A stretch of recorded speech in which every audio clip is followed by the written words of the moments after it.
He's done it all. Hundreds of skydives, traveled the world, army, police work, intelligence work, and prison. Now he's an author and a biker with an axe to grind. He's Dennis M. Young. Today is December the 11th. I'm Dennis Young from ahenchmanshonor.com.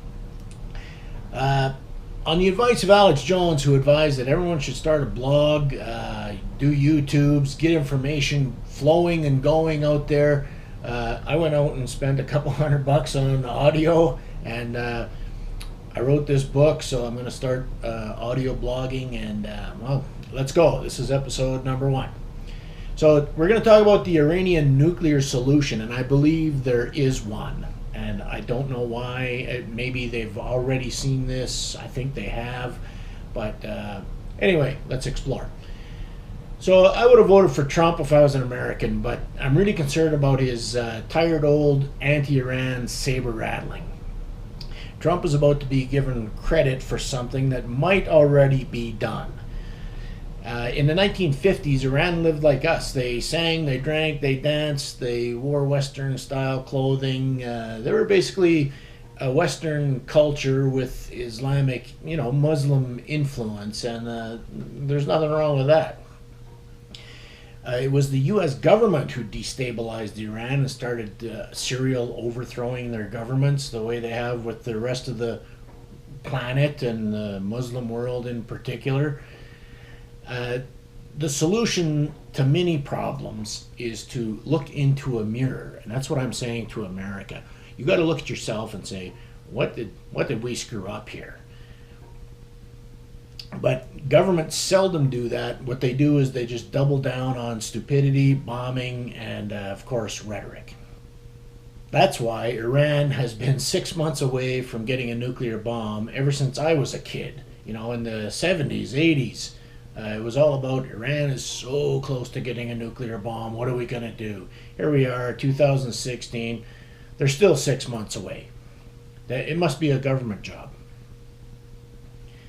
The fact that the U.S. has caused so much misery and death in the Middle East should mean that the U.S. is kind of persona non grata in the Mideast solution.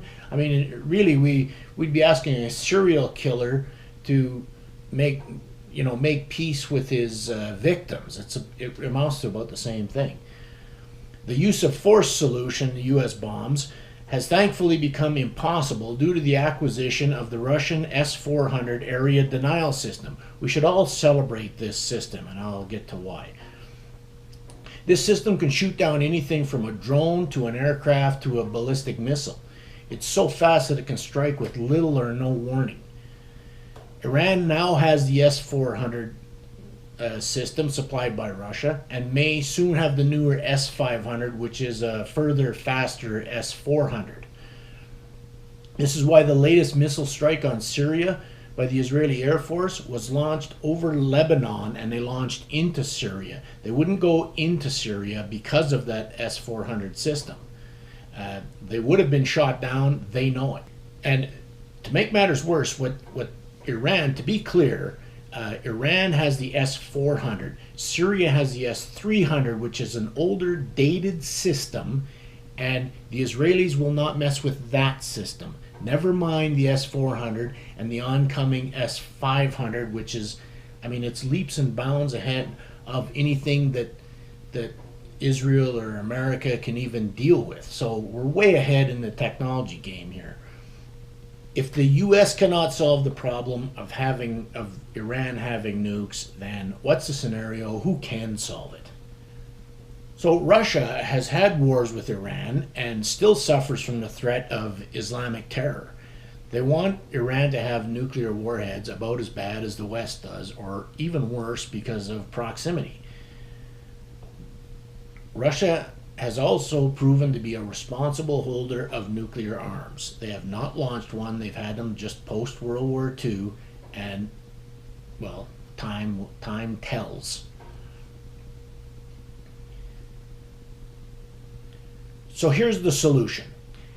Russian physicists occupy and work on Iran's nuclear energy project, just like they do in Russia. The Russians have a vested interest in Iran being peaceful. Iran would gain by receiving a steady flow of their own nuclear energy. It's all their own investment. And we could lift the sanctions, making Iran happy. And of course, they're going to keep the S-400 system that secures their borders from foreign invaders and threats. Russia gains by ensuring that the nuclear enrichment peaks below the threshold of that would be needed to create a nuclear weapon. And its border is less contentious, a lot more peaceful. It's always good to have peaceful borders. The international community gains by being allowed to inspect these sites, and the threat of war, global war, it could spark everyone going to war, like a lot of wars have, and that would be nullified. Now, if this is the intention, if peace is truly the intention and not just taking over Iranian oil fields, then we might be close to having the solution. So is this possible? I'm happy to say that it's already happening. Russian physicists are already occupying Iranian nuclear sites with the consent of Iran. The international community has the choice of inspecting these sites or trying to get past the S-400s, which even the Israelis are not willing to try. So, there's a time to fight and a time to kiss ass, and we don't really need to do either. We just need to leave them alone. They got to give us reassurances, and they got to give their neighborhood assurances, and we should just, once we have those assurances, what's the deal? We should leave them alone. Thanks to Donald Trump in advance for accepting this peaceful reality that he can really do nothing about. The wheels are already in motion. He's very welcome to take credit for it, as long as Trump doesn't obstruct the process and gets his assurances. Then everyone should be happy if peace is the true intention here. Now watch it, because if we want to try and if this deal is offered and they still don't accept it, it means that there's some sort of ulterior motive, which is very possible. So Putin has once again quietly and peacefully solved a problem while we pondered how many lives would be lost in a bombing campaign. The Russian fox strikes again, and blessed be the peacemakers. So I just encourage everyone to go to my blogs at ahenchmanshonor.com, and also get off Twitter and go to Gab.